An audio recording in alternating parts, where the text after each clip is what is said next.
But in name, Jazz Tech are best in the game. Mamba mentality in his own lane, so better pay attention to what he be saying. Get the message, ain't no question. Welcome to the broadcast, the Jazz Tech podcast. Hey, welcome to the Jazz Tech podcast, episode 251, the number one sales podcast for real estate professionals on learning how to do more deals as well as build a business around their life and not the other way around. Episode 251, we are going to be speaking about how to time block for real estate professionals. But before I get into the meat of the conversation today, I wanted to let you know to do a free 10-minute coaching call with me, like directly with me, live on this podcast for 10 minutes at no cost. All you got to do is go to ftguacademy.com/call.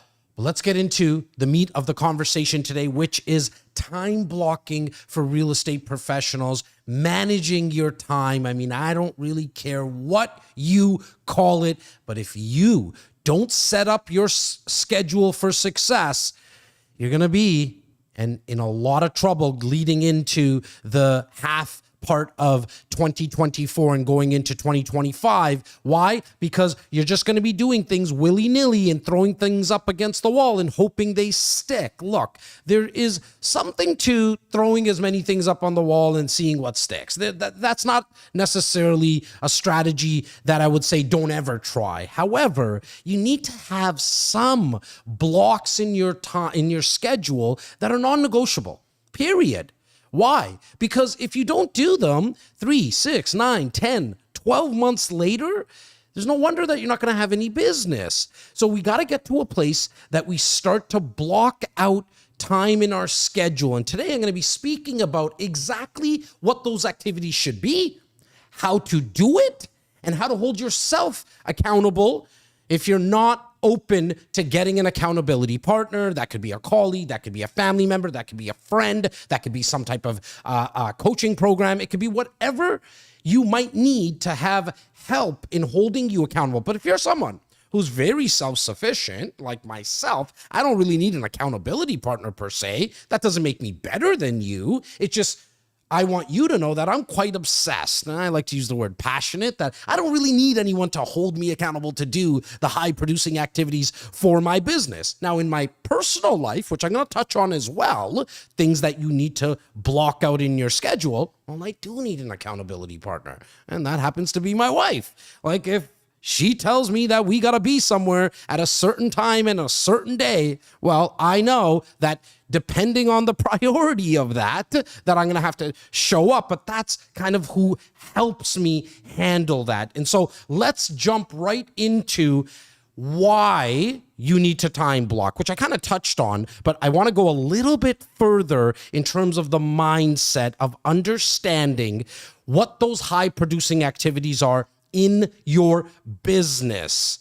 And those being lead generation. You gotta generate leads in this business. You're not selling to bots yet. So what you need to learn is that you need to find ways to meet more people. You need to find leads of people that turn into deals. Caveat.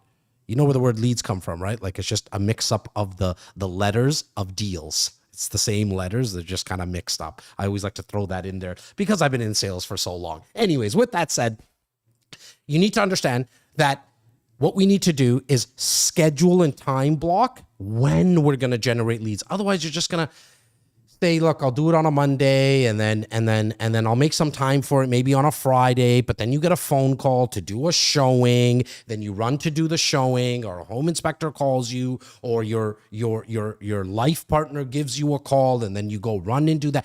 You can't have that. Not if you want to be in the top 1%. And I've been blessed to be in Canada with the largest franchise, real estate franchise in Canada, guys, for the last 15 years. My team, and this is none of this is to impress you. It's so you understand where the data is coming from. My team has been in the top 3, okay, out of 22 1,000 real estate agents in our franchise in the top 3 for a decade. Number 1, number 2, number 3. We always go kind of back and forth. Shout out to the other teams that have beat us as well. I mean, you're not our competition. We definitely find ways to collaborate. Now, we've been able to stay in the top 3 for a decade, on top of the fact, where this data is coming from, is that I've been lucky enough and blessed enough for the last couple of years now to coach and be part of other top 1% performers' businesses. I'm able to see what they're doing and how they actually make sure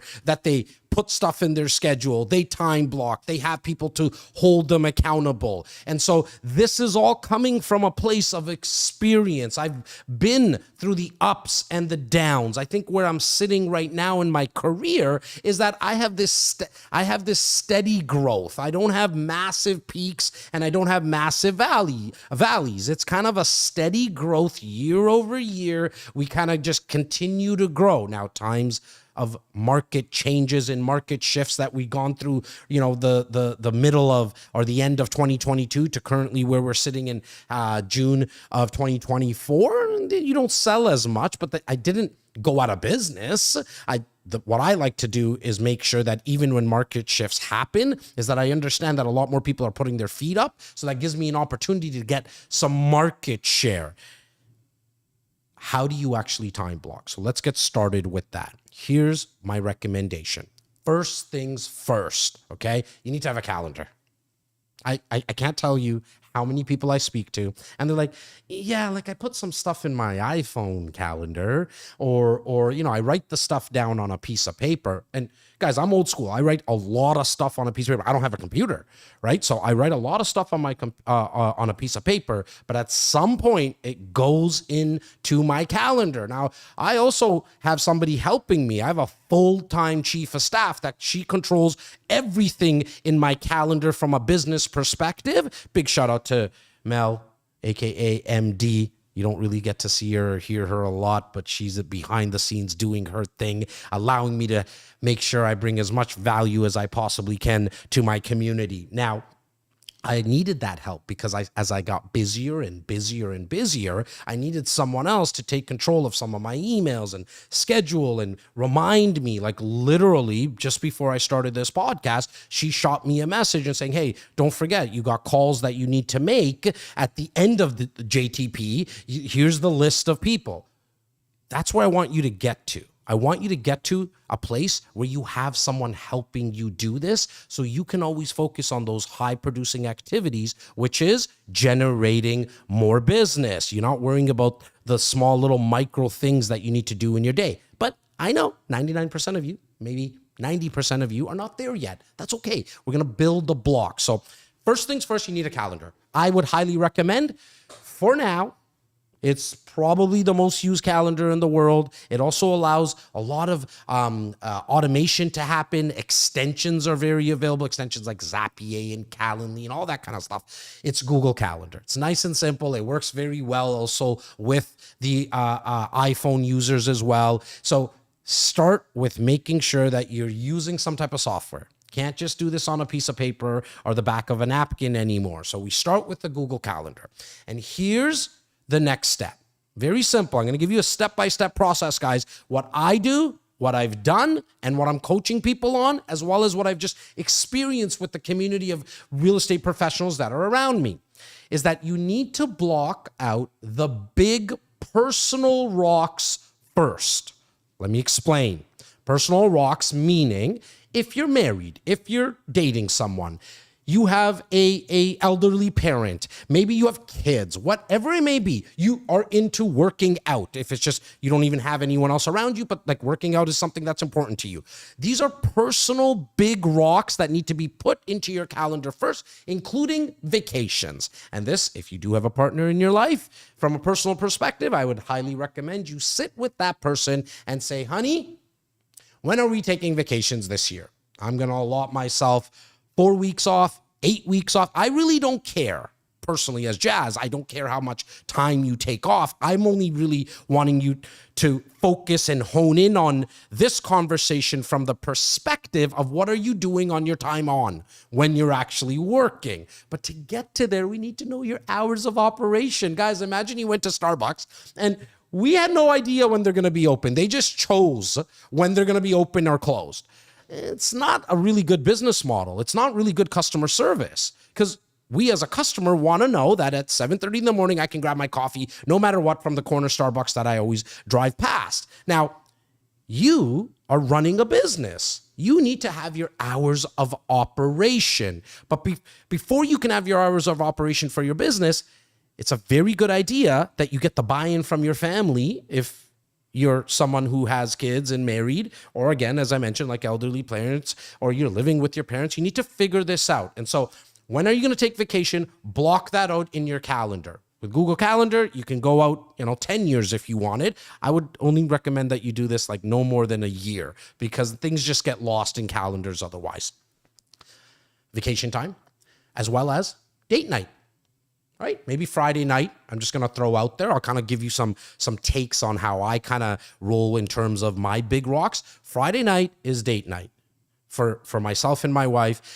Unless there's an offer that has to be handled for a buyer or seller, that will take precedent. And my wife knows that. We've had the conversation. Like, I've been married for 20 years, been in the business for 20 years. She kind of understands that, okay, if there's an offer, that has to take precedent, because look, at the end of the day, someone's needing to buy a home or sell a home, or they're investing. And if we can only do the offer at Friday at 8 p.m., I might need to take a phone call, honey. Now, if a client's asking me about, does the home have a double garage, Jazz? What's the lot size? How many bedrooms? I'm not answering that at 8 p.m. because that's not that urgent. And what I tell my clients, okay, for the people who are worried, because I've heard all the stories, guys, the people that are worried about, oh my God, Jazz, if my client calls me, I got to answer the question right away at that time, or they're going to leave me. If the client's going to leave you because you didn't get back to them within like 24 hours, I'm not saying neglect your client or ignore them, but you don't have to get back to them right away. But here's what I say to my clients when we decide that we're going to actually work together. I let them know about my schedule. And I say my family time is Fridays from 5 p.m. all the way till Sunday till about 11 a.m. So that whole time, Mr. and Mrs. Client, if it's something that's an emergency, please call or text me. Myself or my team will get back to you if it's an emergency. I hope everyone caught that. The reason I say that is because when you say that to someone, before they call you, text you within that time period that you just told them that you have family time, they're going to ask themselves the question, is this really an emergency? Can this wait? And I can tell you what I've experienced, guys, 20 years, okay? From a guy who doesn't show properties. I don't really leave the office ever, other than coming to the studio or doing a speaking engagement, that people will understand and respect your hours of operation. So much so, think about if you called your doctor right now and said, doctor, I need to see you tonight at 8 p.m. He's going to say, sorry, I'm not in the office. Is it an emergency? Yes, it's an emergency. Call 911. Go to the hospital. You don't expect your doctor to see you right away. The doctor says, you can come see me on Wednesday next week. So most of the time it's Wednesday in 2 weeks from now, or Friday in 3 weeks from now. And what do? You kind of go filter yourself into whatever availability he has or she has. And so I want you to start to have that mindset that you're not going to lose as much business. 20 years, I've lost two clients in 20 years that said to me, well, if you're not available when we need you, we're not working with you. And I said, great, that's okay. Do you want me to refer you to an agent? And then maybe you can refer them to an agent that you don't like in the office. I'm just kidding. But that's okay. Why? Because I bought back so much of my time. And the truth of the matter is, at some point with those two clients, we probably wouldn't have jived anyways. I would have said something maybe throw an F-bomb or something, or maybe I was late by 15 minutes or whatever it may have been. We wouldn't have been working together anyways. And so all the years that I've been in the business, two clients I've lost because I told them about the fact that, unless it's an emergency, you get a hold of me. Otherwise, send me the message, preferably by email. because then it sits in my inbox unread, and I'm going to get back to you once I get back into the office on Sunday at 11. Now, you don't have to follow my schedule because Sunday, for example, might be your day off. I highly recommend after you do the vacation time, these big rocks, date night, working out, picking up the kids, dropping the kids off, taking a day off. That's the next step. I, again, strongly urge you to take at least one day off during the week. Preferably, you want to get to a place where you're taking 2 days off. Why? Because you need to sharpen the saw, because the saw will get dull. The saw being your mind and your body. It will get dull over time. And it's not then the saw's fault. It's the fact that you who are trying to cut down this tree, the tree being the business, are not sharpening it. Over time, you need to sharpen the saw. So why not just do it consistently every single week so your mind stays sharp and you're not chippy with people because you haven't slept well or you haven't rested enough or you haven't gotten away from the business. I can tell you, that Friday from 5 p.m. all the way till Sunday at 11, at Sunday at 10 a.m. when I'm having a coffee before I come into the office, I'm a fucking caged lion. Like, for real. You want to see where all this energy really comes from? Because I rest. Like, I sleep. People are like, Jazz, what drugs are you on, man? Like, how much do you really sleep? Like, do you sleep 3-4 hours? No. I can sleep like a baby for 6, 7, sometimes 8 hours a day. It's how I have the energy I have. So Sunday, 10 a.m., I'm a fucking caged lion. I'm ready to take over the world. I'm ready to make my phone calls. I'm ready to speak to my team. I'm ready to shoot content. I'm ready to take the no's. I'm okay with the rejection because I've rested and I've had some time to also let my right part of the brain, and for me, I'm left-handed, and so there's some scientific fact around that. If you're left-handed, you probably play more in your right part of the brain. If you're right-handed, you probably play more in your left part of the brain. Not one is not better than the other. It's just knowing this, being self-aware. For me, the right part of the brain is where I spend majority of my time, which is the creative part, the part that comes up with ideas. I need to rest that. And so after now, you've figured out your day off or your 2 days off. And if you're wanting to be in the 1%, I'm going to go the other way now. You can't be taking more than 5 days off. 2 days off, I apologize. If you want to get into the 1%, especially if you're starting out, I'm sorry, you got to be at this 6 days a week. You have to be at this at 6 days a week. If you're somewhere in the industry, maybe for 10 years now, 7 years, and you've had $500, $600, $700,000 GCIs, and you want to get to that 1 million, 1.1 million, like 1 million is kind of the for anybody who's listening or watching right now outside of the industry of being in real estate as a real estate agent or a mortgage broker. 1 million in GCI that's when you kind of are considered in the top 1%. If you're someone in the $500,000, $600,000, $700,000 range and you're working 5 days a week, you might need to add that extra day as well. That's 6 days. I don't want you to go 7 days because the rant that I just went on about making sure that you get rested so you sharpen your saw, that's something that I want you to stick with for the rest of your life, for as long as you possibly can. Now, over time, when you start to make more money, you get into that range of $800,000, $900,000, you bring people on, so you buy back your time. The reason that you're building a business, or at least from what I've heard and experienced with agents and what I'm living in, is so I can buy back my time. I like to make money so I can buy back the time. And you guys have heard me speak about this in past podcasts, but if this is new to you, see, I have a staff of full-time of 10 people. At 8 hours a day, okay, it's very simple math, I have access to 80 hours of work, productivity, including my 8 hours. Let's just work off 8 hours. So I have 88 hours a day to work with compared to your 8 hours. Hence why you want to get to a place where you can actually start hiring people so that they can buy back more time for you. Hence the example of having a personal assistant. You can start with a virtual assistant as well. Now that we've taken care of all the personal rocks, let's talk about business. And how do we time block for business? We need to figure out what our hours of operation are. And let's now really get into what I think you should be doing as somebody who's newer in the business or wants to get into the top 1%, which is you should be going 12 hours. I know that might not sit right with you. I'm not here to really talk to you about hustle porn and you need to work 24 hours a day. But I think if you really want to see a change in your life, something needs to change. Let me just say that again. If you want to see a change in your life or your business, something needs to change. And that something is you. Meaning, if you're not getting the results that you're wanting, well, then you need to change. And doing the same thing over and over and over again is the exact definition of insanity. And so if you're working 6-7 hours a day and not getting the results you want, well, let's change something. Let's go 12 hours. Let's go longer. Why? Because the more reps you put into something, the better you're going to get at it and the more results you're going to get. If I were to do 15 push-ups, my boy Bobo was going to do 18, but then Clyde was going to do 26 push-ups a day. Who is going to get stronger over time?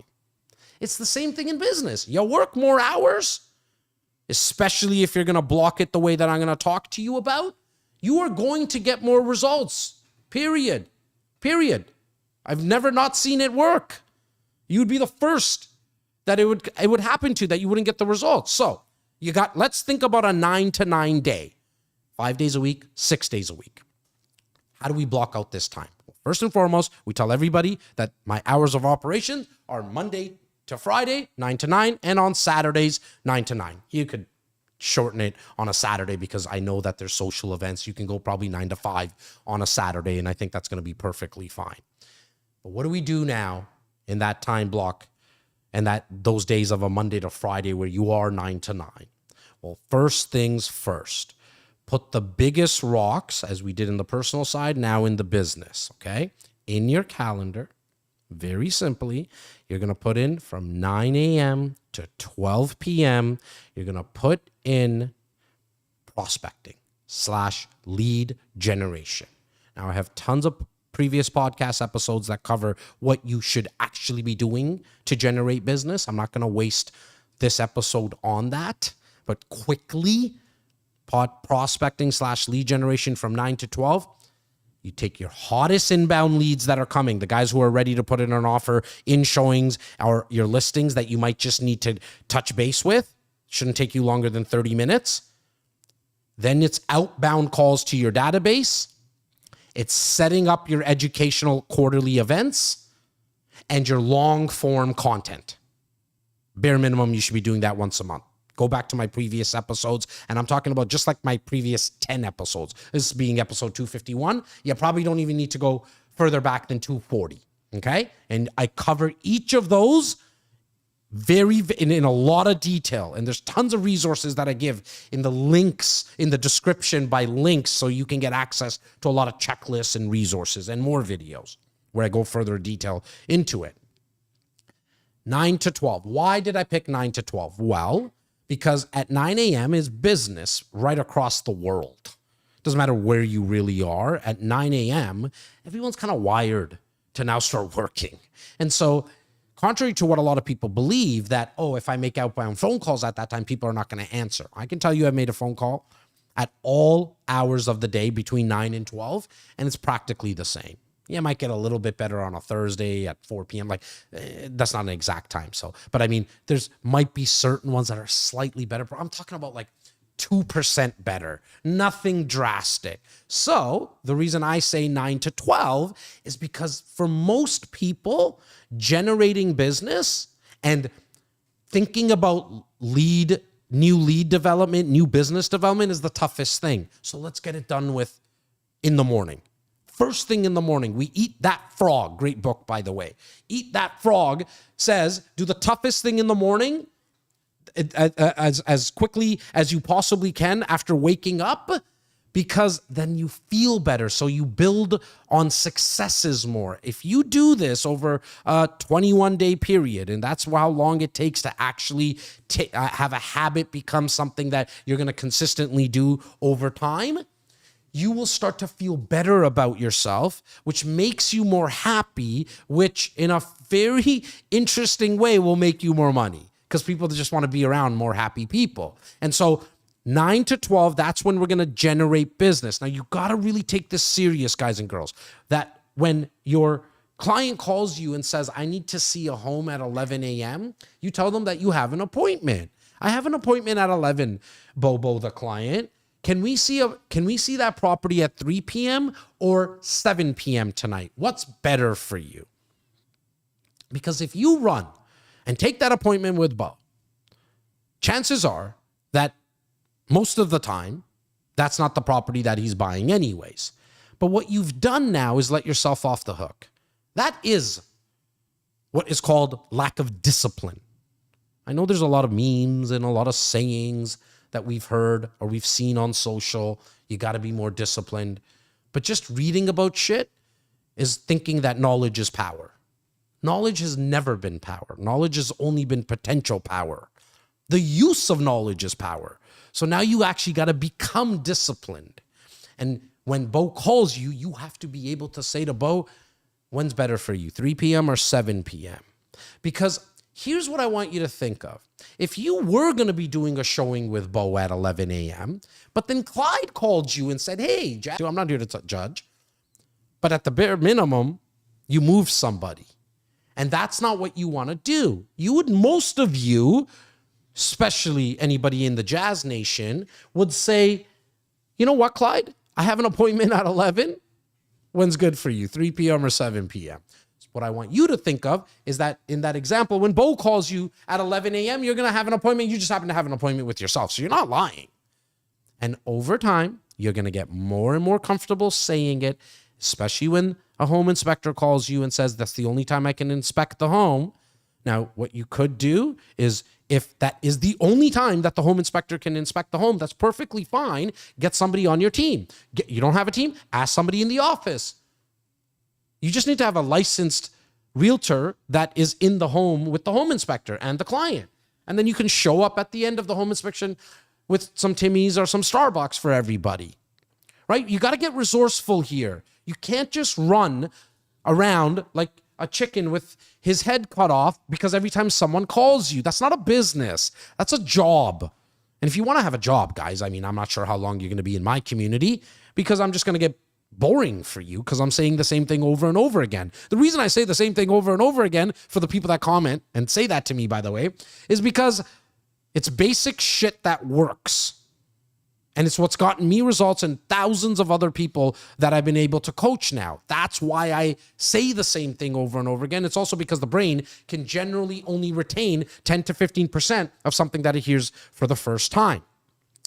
Now, that is the biggest time block, which is 9 to 12. I urge you from 12 to 12:30 that you eat.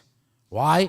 Because we forget to eat as real estate professionals, or we start to eat the Mickey D's and the Chick-fil-A's and the car, because I've seen some of your cars, by the way, and I see the wrappers. And I've been there before as well, but that's not the way to do it. You need to set, eat, make sure it's scheduled, 12 to 12:30. It's actually easier more now than ever. Because when I was in the business running around at the start of my career, we didn't have the Uber Eats and the skip the dishes. Now you can time that stuff, schedule it. You can have your whole week schedule of food delivered. We have people, there's meal prep people do, but there's also something that one of my business partners, Laura, does is have her food delivered. I mean, there's all these resources that you can have, okay? So schedule the time to eat. Now, that 9 to 12 is what I call working on the business. You need to work on the business so then you have something to work in the business for. Working in the business happens at 1 p.m. onwards. What is working in the business? Working in the business is showing properties, signing listings up, doing offers, doing inspections, coordinating with the lawyer, coordinating with the insurance broker, coordinating with the stager. That is working in the business stuff. Getting a virtual tour set up for your listing. You might have to go and do your video tour because you're actually in the piece of content, which is different than doing a video on social media, because that's done working on the business, because a video on social media where you're educating someone to bring them value, or doing a long form 30-minute recording of bringing value to your database, that is branding. That's the long-term stuff. That's the stuff that pays off in 10 months, a year to 3 years. but that's why I put it in the working on the business bucket. Okay, so working in the business, I've given you a full 8 hours, hence why you need to go 12 hours, guys and girls. Okay? I'm not even actually also asking you to work more hours. I'm really wanting you to audit the time that you're already probably wasting. Because if you want to be in the top 1%, you got to do what 99% of people don't do, which is don't have a lot of time to watch Netflix. You don't have a lot of time to what I call dick around. You can't spend 45 minutes at the fucking coffee machine at the water cooler shooting the shit about the market. Because that fucking real estate agent or mortgage broker that you're speaking with, no offense to them, they're not buying a fucking house from you. Like, let that settle in. So when you spend 45 minutes talking about the real estate market with an agent and complaining, what good is that going to actually do for you? And even if it was a bunch of positivity and conversation, does it need to be 45 minutes? Because they're not going to buy a house from you. We need to actually work on the business and in the business. So this is not about, again, working for 18, 19 hours a day. There's a lot of time that I have a funny feeling that you're also wasting. In fact, I challenge you. I got 4 videographers full time, okay? I'm more than happy to send one of them over to you for them to record your 12 hours. Would you pay yourself what you want to get paid based on the hours that you're putting in and the time, how you're using time? Let me ask that again. If you want to pay yourself $500,000, that's the GCI you want to earn, $1 million GCI. If I record you for 12 hours for 2 days straight, so you don't fake it on day one, on 2 days straight, would you pay yourself right now that income?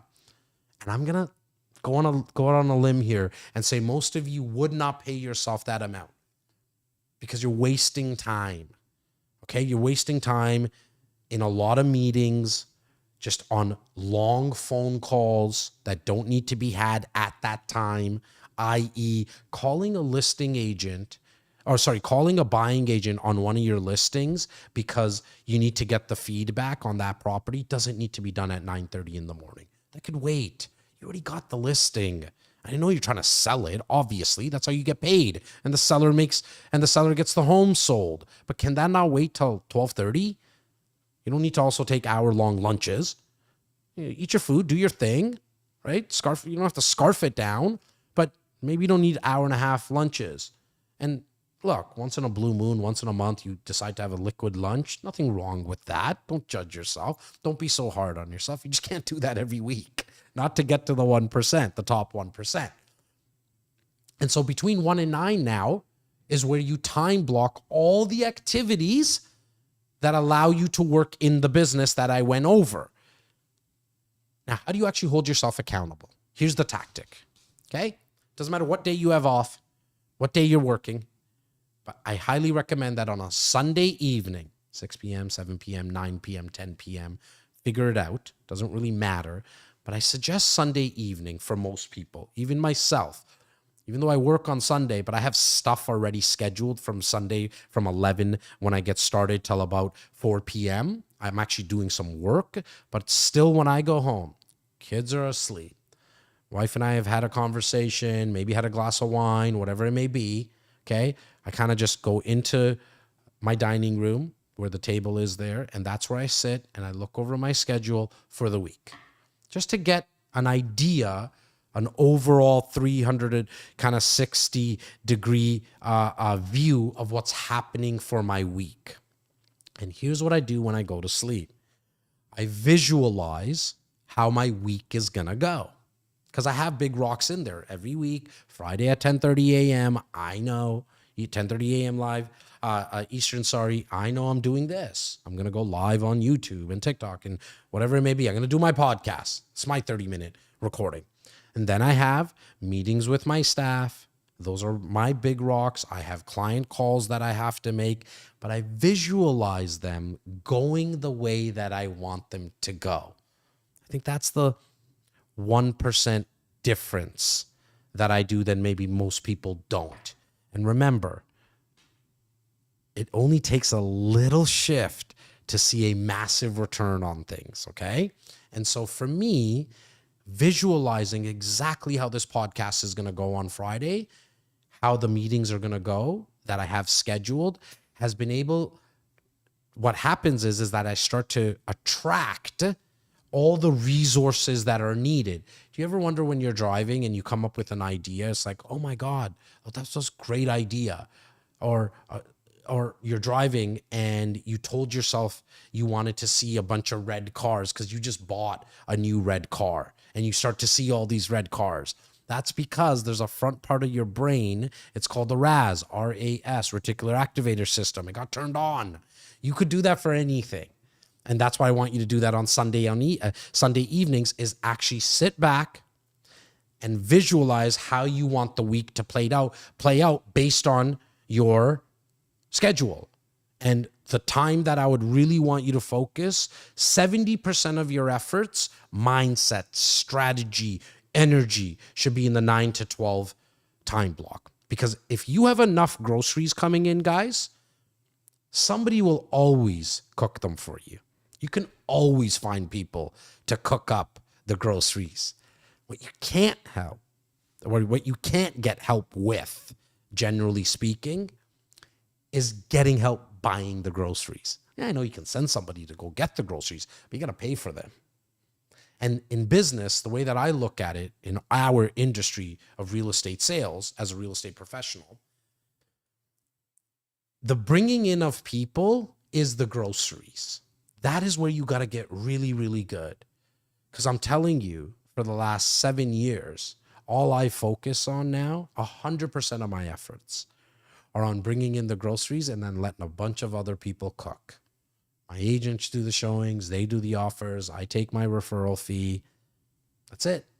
So it's not like you can't do it. And I know we've heard things like this before, like, well, if I can do it, you should do it. But like, I'm really wanting you to hear this. You see the sign behind my head, Stablish and Rexel. Like, I'm a kid from the north part of Toronto that could hardly, like, I can't spell half the words I said to you. And I don't dress the part of a business person or like a sales professional, definitely not as a real estate agent. But I was able to do it.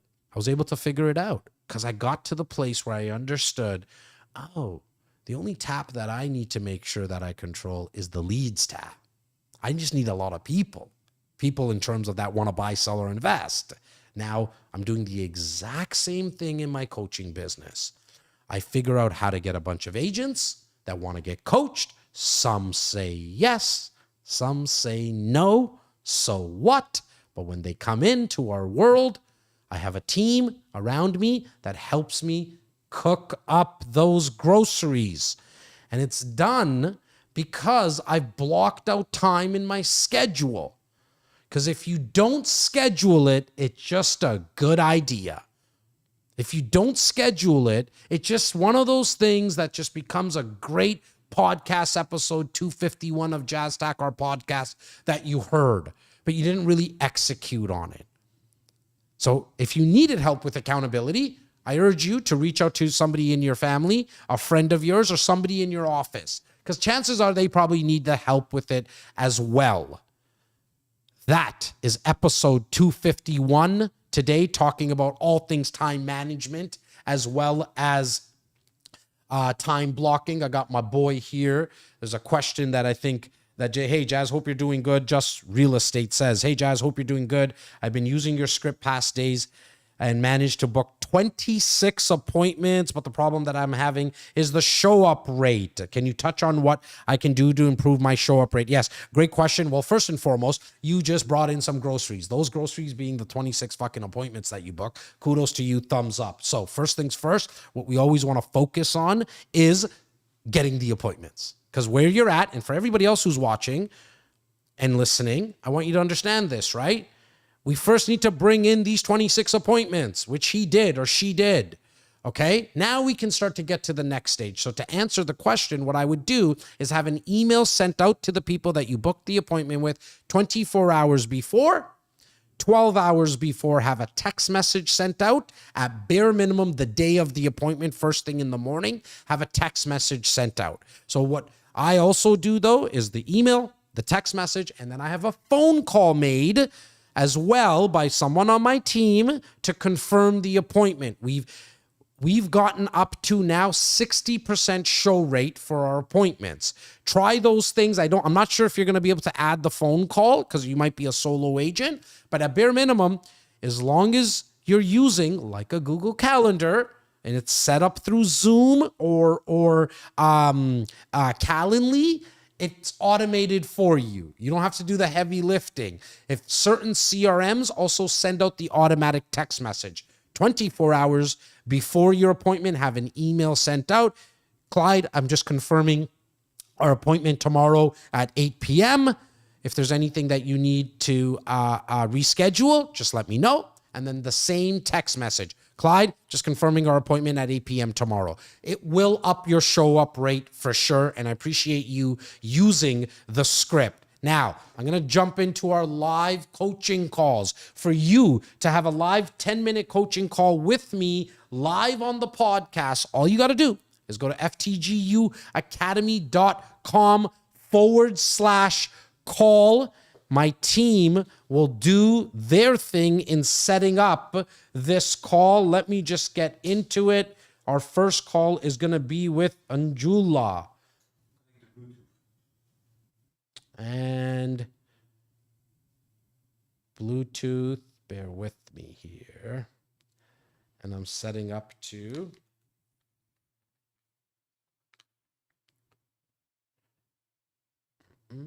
all right, and I'm setting up to Rodecaster Pro. All right.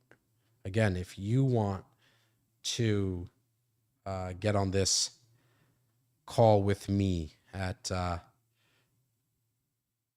live at around 11 to 11:30. I usually make these calls. All you got to do is go to ftguacademy.com/call. Are we connected on Bluetooth? I see it is on my end, guys. We're good?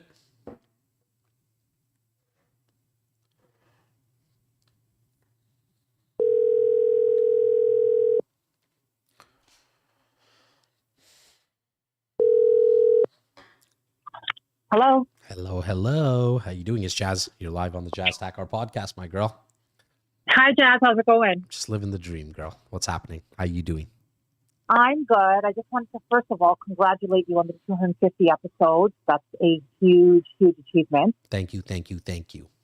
I actually always have you in my ear. I'm always listening to the podcast, and I'm actually planning to go back and listen to some of the previous episodes just because I feel like I'm always learning. So I honestly really appreciate it. It really means the world, and the check's in the mail for the testimonial. Thank you. No, I'm being very honest. Actually, before we get into the meat of the conversation, because I'm stressed and I need help. Okay. I just wanted to acknowledge you for just all the value that you're bringing to the real estate industry. I think what I appreciate most about your content and just what I think makes everything that you guys do so special is the approachability and just how down to earth you guys are. I think it's so refreshing and just so impactful because the current world that we live in is just, everything is glamorized or superficial. So your content actually feels real, and relatable. And I think the other big thing that I wanted to highlight is just that I love the fact that you talk about and expose how in this business there are uncomfortable conversations. Things can be awkward. There is truly a fear of rejection or failure or judgment, and that it's all normal. And I just wanted to really give you props for all that because I think it just makes everything it's everything that people are going through. So I appreciate you guys, the team. I know it takes a village. So congratulations to all of you. Well, I appreciate that so much. I am a one-man show. I mean, I do all this by myself, so the team doesn't really need any flowers. No, I'm kidding.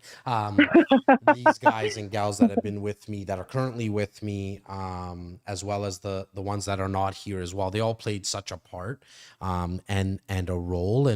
But it's funny, it just probably took me about 4 or 5 years with the current team I have right now, that there's something different with the guys and gals that are around me now. I'm not sure I can put my finger on it, but I know it has to do with their attitude, because that's what I've always hired on anyways, more than skill, because I think skill can be taught, but the one thing that can't be taught is attitude. And so these guys and gals are really doing their thing. So I want to bring you value though, girl. Thank you for the flowers, by the way. I really appreciate it. But let's get into it. Let me bring you some value. What's pressing on your mind right now about your business?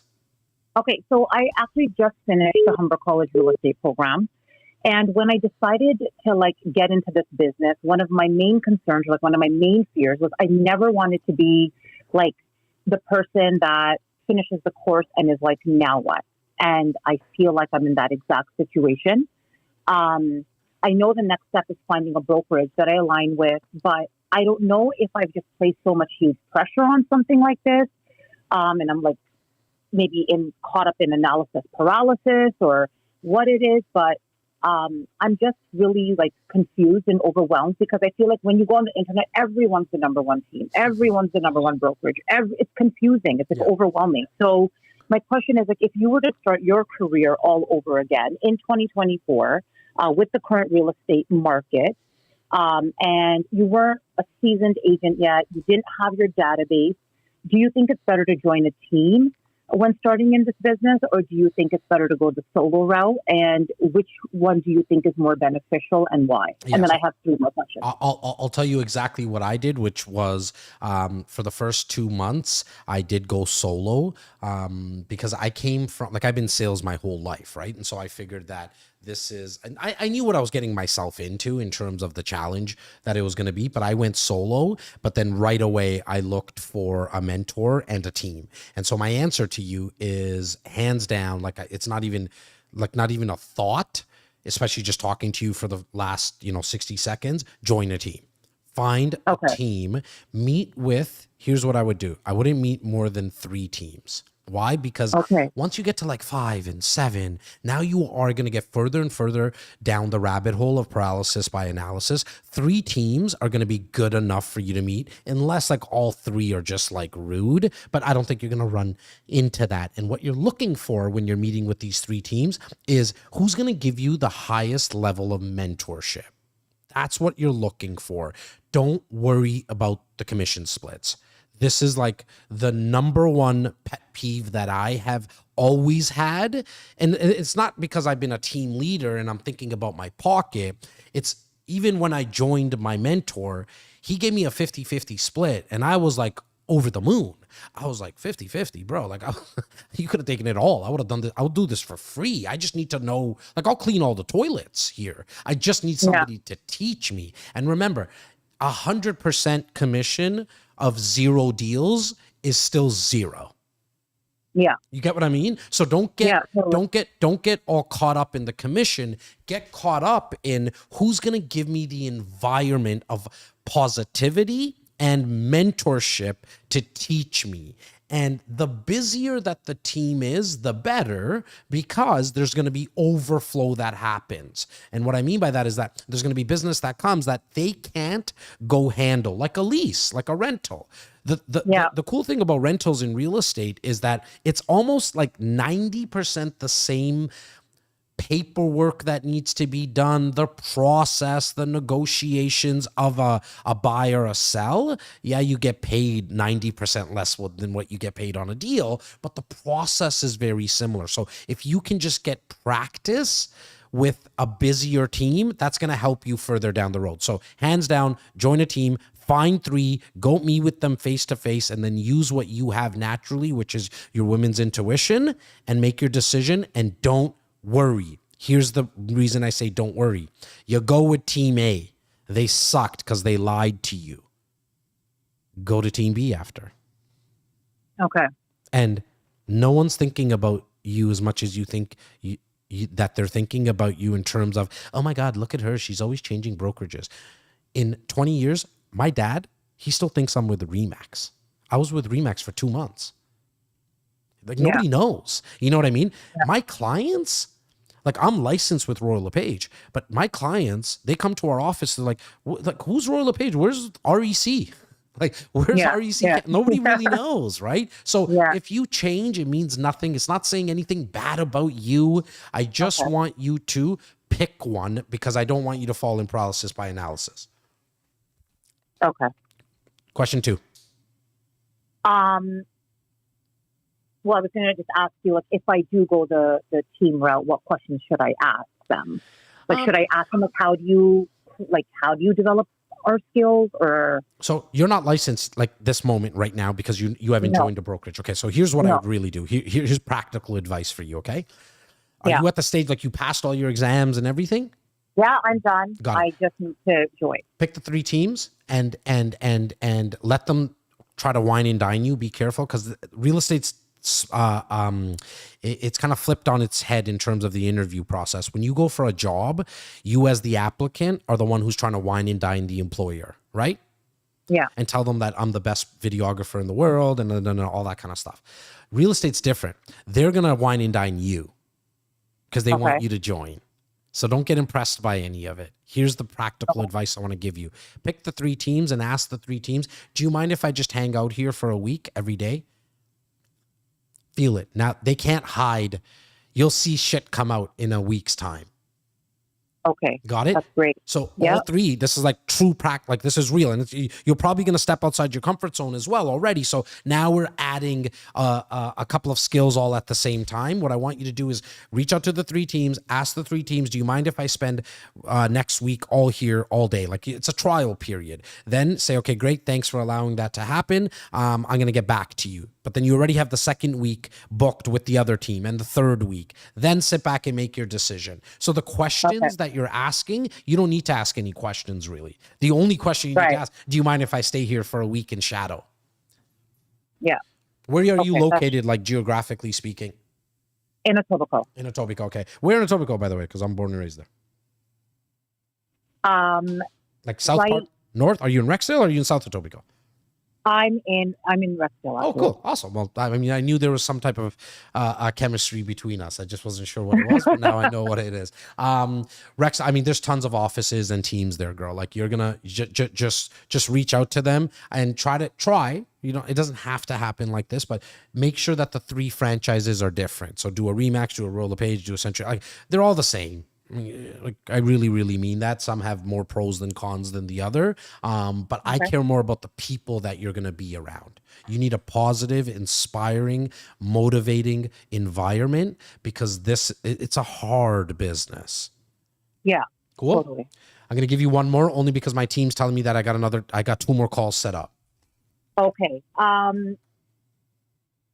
I just wanted to know, okay, I know you talk a lot about creating content on social media and doing events to get exposure and providing value. But when you're not competent, like, you know, I just finished school. I feel like I'm even scared to tell anyone I did this because if somebody asks a question and I don't know the answer, which I probably, you know, I think this is one of those businesses where you learn more on the job. Yeah. What would you suggest? Okay, perfect. You said it right there. So as you're learning on the job, document that. Because you can't say I sold 62 houses last month. You can't say that. It would be a lie. Yeah. But what you could do is sit down and learn from a mortgage broker on how to refinance a property. All I'm asking you to do is record that conversation so you can send it out to people. Then you're going to sit down with a property manager and find out how to, like, what does it mean to rent out a property and what's the pros and cons and what's some horror stories. And then you're going to sit down with your broker and say, like, what does all these interest rate changes and what's happening in the market? What is passive appreciation? What is principal pay? Like all the questions you have, go out on a limb and document it. Because here's the truth. No matter what, everyone knows you're new anyways, unless you lied to them. They don't expect you to know all the answers. You know what they're going to really fall in love with is the fact that you're letting them learn with you. So I actually think you have it easier than me. Why? Because I've been in the business so long and someone like myself, I tend to sometimes use jargon. meaning like use words that we only know in the industry, which is not a good way to do content because the layman doesn't know that. The average person doesn't know those words. I also don't know sometimes the questions to ask because I already know the friggin' answers, right? Because I've been in the business so long.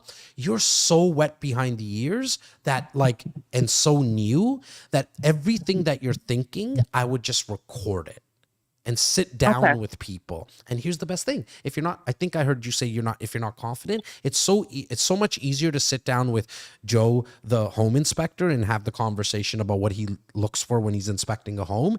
And you don't have to speak to the camera. You're just having a conversation with him. The camera's just recording you. And then you send that out to your CRM. Okay. All right, my girl? Okay, thank you so much. I appreciate it. You're welcome. Keep watching. I appreciate it. And I want to give you a little treat. I want you to go to ftguacademy.com /course. ftguacademy.com /course. This course cost me $73,000 to put together. You're going to get it for free. It's a 10-module course. It's going to let you know everything you need to know about the business. It's going to blow your mind. Oh my God. Thank you so much. I appreciate it. ftguacademy.com /course. Okay. Thank you. Take care, girl. Have a great day. You too. Bye. Bye. All right, guys, for you to get a call by me directly live on the Jazz Tackle Stay on the podcast, line while your call is completed. Is go to Long-distance charges may apply. ftguacademy.com /call.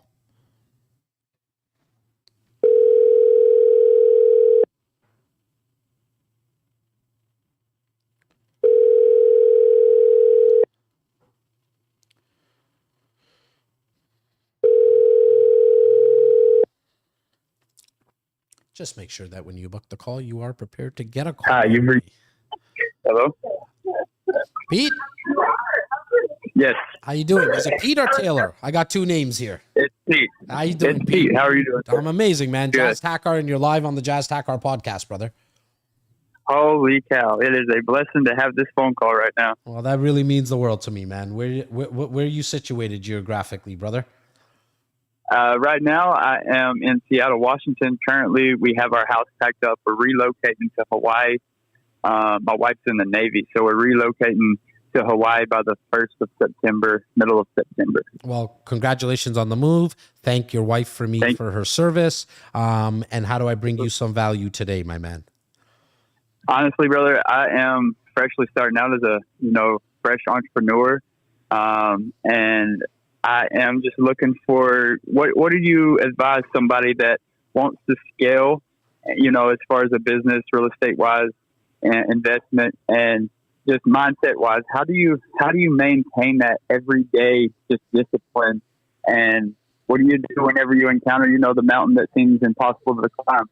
How do you get to the top of that? Yeah, man. So I think what's worked really well with me, I'm 42 now, and literally I got really, really lucky the second I came out of my mom that there was already two other little boys in the household, those guys being my two older brothers. And so that is obviously something that not everybody has access to, and not everyone's situation. But what I learned really, really quickly, like right around 10, 11, is that other people around me made a big difference, both positively and negatively in my life. Wow. And so at the age of 20, I made a decision to get out of the banking industry and get into car sales. And at that time, I looked for somebody who was at the top of their game, but was willing to take me underneath their wing. And that word and that person is called a mentor. And so after being in car sales for 3 years, I got a little bit more confident, and I then in real estate, I looked for somebody who can mentor me again.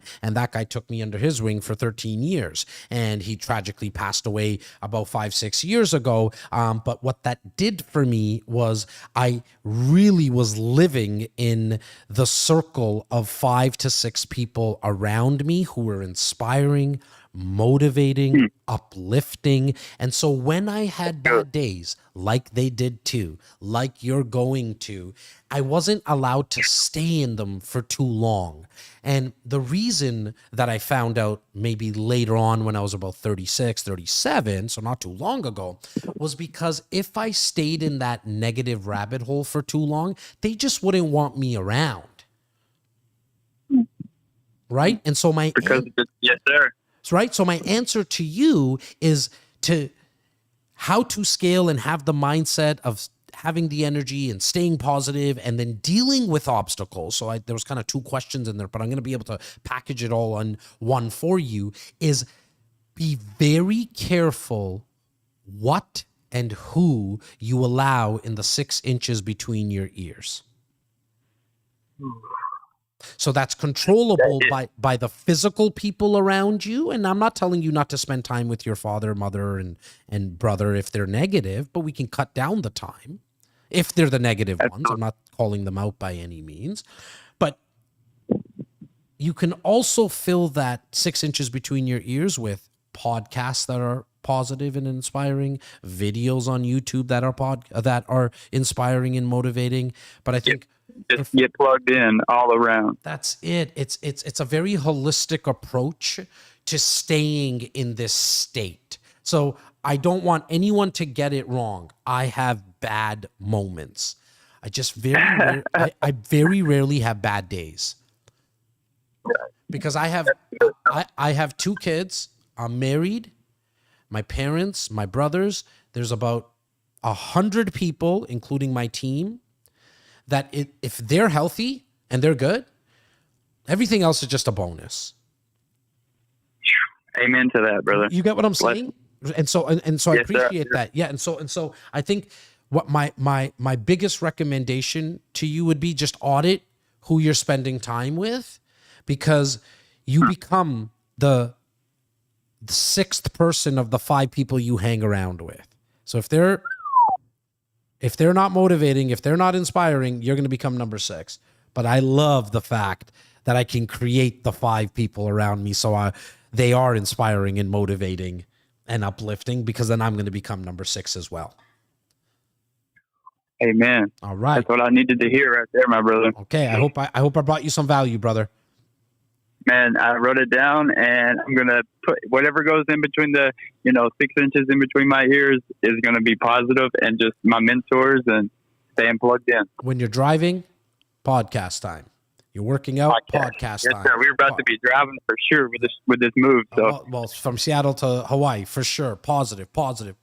And then what happens is you'll pick up on other tactics and strategies, because not everything I'm going to tell you is going to resonate with you. But if you hear it from someone else like Clyde, he might have said it in a different way because he has a French accent, and that might have landed at the time that you needed to hear it. You know what I'm saying? Perfect. I appreciate you for watching and listening, buddy. Thank you so much. Yes, sir. Always. Thank you. All right. Take care, brother. All right. One more call. Let's reach out to our final winner. Again, for you to win a call for free on Jazz Tackler Podcast. All you got to do is FTGU account. Good morning, Chris speaking. /call. How you doing, my man? It's Jazz Tackler calling, and you're live on the Jazz Tackler Podcast. I'm doing great, Jazz. How are you? I've been expecting your call. Thank you so much. Oh, you're welcome. And so let's get to it, brother. I want to bring you as much value as I possibly can, as quickly as I possibly can. Throw me out what your biggest struggle, headache, concern. Perfect. Go. Perfect. So just want to give you a little background. I've been doing real estate full time for 5 years. I have my license for 7, working in a team. I average about 18 to 20 deals a year. I do about 20 to 25 leases. Working with the team because people who brought me here, mentored me, I want to stick around with them, help grow with them. So right now, when I'm doing, mostly I'm dealing with buyers, but I'm trying to get more into the listings and grow the business because I want to take the next steps. I just did an event on June 1st, had about 7-8 people show up at my office. I did one last year. 7 people showed up. All 7 ended up transacting same year. Hoping something similar happens this year as well. So long story short, I'm at a stage right now where I'm trying to get some listings. I had a couple past clients I lost listings to because there were other real estate agents discounting services and whatnot. So just wanted to know, how should I get about growing the business further from where I'm at? Because I want to take that next step. Okay, cool. And what? Just out of curiosity, growing the business, taking the next step. What does that mean? Are we trying to get from 20 deals a year to 30, 22, 42? I want you to get clarity, because if you put out mixed signals to the universe, God, whatever I call it, God, but you'll always get that back. You know what I mean? So what is that number? That number, I mean, ideally I'd want to be closer to 50, but that's my goal. Okay, perfect. So anytime you think about it from now on, moving forward, don't even say, I think I want to get it to 50 or I would like to get it to 50. Say, I am doing 50 deals. Okay. Got it? Okay, because I want you to start your day and night, twice a day, to tell yourself that I'm currently doing 50 deals a year by helping as many people as I possibly can buy, sell, and invest into real estate. See how it's already in the present tense, not in the future or the past. Like, you get where I'm going with this? I want you to start to track this. Now, that's the mindset. Now, let me give you some tactics, okay? How many people are in your CRM? I think the total team CRM we have, because we're mostly two full-time folks, myself and my mentor, we have about 3,500 people. Okay, perfect. How many emails are we sending them every single month? Probably, apart from the automated ones, like in terms of value and addition, maybe one. Okay, so I think what we should be doing is sending minimum of 2 weeks, every 2 weeks, sending them an email, all value add, nothing sales related. What you can add to that is that when you're doing an event, then what I would do is make sure that you have an extra email going out. Now, to get from 25 to doing 50 deals, you're going to need an admin person, because the admin person should act as your CSR, which is your customer service representative. So the biggest mistake that I see people make in this business trying to get to 25 to 50 is they hire at 50. They're like, I'm going to hire somebody when I get 50 deals. That's not how this works. You don't get to the 50 deals until you make the investment into yourself and into your business. Because when you hire that extra person, they're going to be able to call everyone in your database to get your numbers up from your event. So see how you had 7 people at your event last year and they all did deals? Yeah. What if we had 21 people and 14 did deals? Absolutely. What if we had 50 people who showed up and we did 25 deals? You're not going to hit 100% as the numbers get bigger. It just doesn't work like that. Absolutely. But we need to get more people. So when you did the event, correct me if I'm wrong, and I hope you're okay that, because this is a quick rapid fire call, so I need to kind of get to the fix as quickly as I possibly can. You sent out an email for this event and 7 people showed up. Did we call anybody? Yeah, I called people that were past clients that have transacted with me in the last 4 to 5 years. Perfect. So who's the 3,500 people though? Did we get? So that's from our lead gen platforms, everything that's in there. But we've probably done about say close to 150 calls. Yeah, so we left 300. We left 3,300 people, 3,100 people unintended. Absolutely. That's why we hire. Exactly. You took the words out of my mouth, because that was just me doing the calls, reaching out to them personally, messaging them, and didn't have an admin doing that. Because see, when you have them making the phone calls for the events, you now can go do some long form content, which is going to bring more value to your network, which is out of that long form content, 30 minutes. Yeah.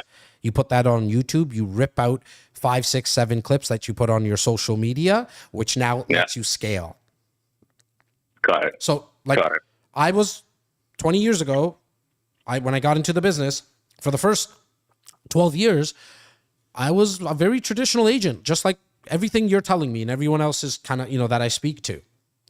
Yeah. Now I'm doing this call with you, but somebody in my office right now is selling me real estate. I understand. Because I got 4 full-time callers.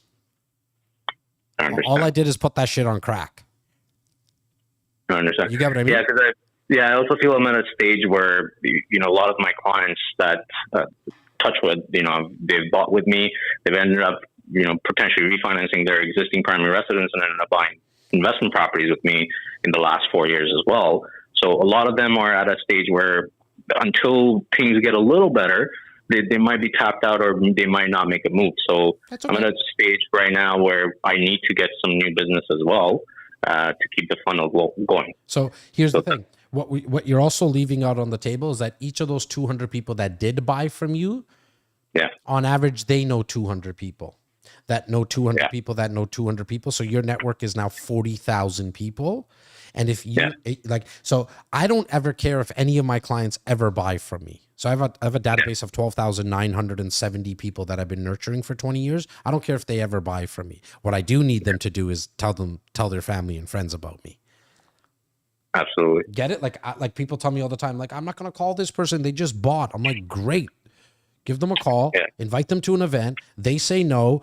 As long as they also follow you on social media, they'll then tell a friend. I understand. That's the growth. That's the scale that you're looking for. I understand.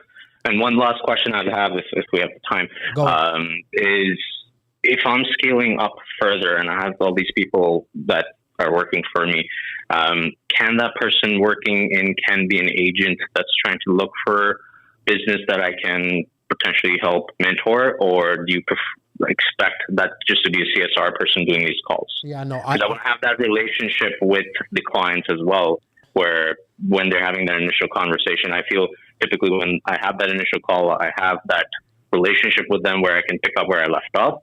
But I think that I personally never had someone else do the calls for me, and then I meet them at an event or an appointment or anything like that. Yeah, so what I would do is have the CSR first and foremost before the agent. Have the CSR book you appointments. Got it. Right? You have the CSR do outbound calls, booking like a financial checkup from the neck up, a real estate action plan, a consultation. It doesn't matter what you call it.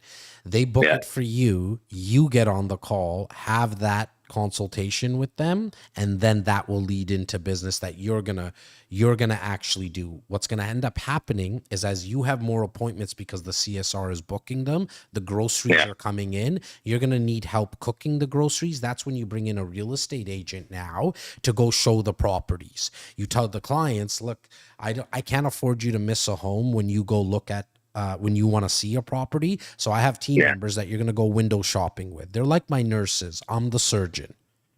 You don't want me cleaning the utensils. My focus needs to be on getting you the best surgery possible. In our business, Mr. and Mrs. Prospect that I'm speaking to, negotiating is the surgery. Let me focus on that, and I'll have everyone else clean the utensils, and my nurses do all the window shopping. See what I just said and how I said it? Does it make me sound like a dick, or does it make me sound confident? Confident. Exactly. And that's the only difference. It's just that I've said that over and over and over and over again. And if I'm already as part of a team, do you recommend just working with who I am and then implementing those things and taking it forward? If things don't align in terms of what we're trying to do together, or say the person I'm with, they don't want to go down that path where they get the CSR, do you recommend just diverging and doing my own thing? Yeah, man, I think you're answering your own question there. I mean, I obviously need more context in terms of how you're set up, but I always look at it like this. I have two companies. I have two different business partners in both of my companies. Mm-hmm. I can't be doing this podcast right now without my business partners because they fill up holes and gaps in my personality, in my skill set that I need filled. On the flip side, also fill gaps. So, for example, I can't write emails. I can't put systems on a board. I can't, I don't like to go out to parties and network with people. Like I did that and I'm done with that stuff. You know, that's not my thing. You know what I mean? I like to network with people like this. So I have my partners who do that, but and I love them to death and they love me and they know them together. Even they couldn't sell the way that I sell. So I fill their holes. You get what I mean? And so it's a very good partnership. Why am I saying all this? Well, because you have to look at your current situation, and if it's not in alignment with a word that you used, then I would say it might be time to go. I understand. All right? Okay. Fair enough. All right. Thank you, guys. I appreciate all the help. Yeah, 100%. I'm glad that I could bring some value to the conversation. Have yourself the best week ever. Thank you. You too. Take care. Bye. Bye-bye. All right, boys and girls, that was episode 251, all things time management / time blocking for real estate professionals with 3 live calls with me. And all you got to do if you want to win one of these calls is go to ftguacademy.com/call, and my team will randomly select people so you can be live on the podcast. I look forward to episode 252. Make sure you have the best week ever. If you found that video valuable and you want to see me on stage for the full talk, click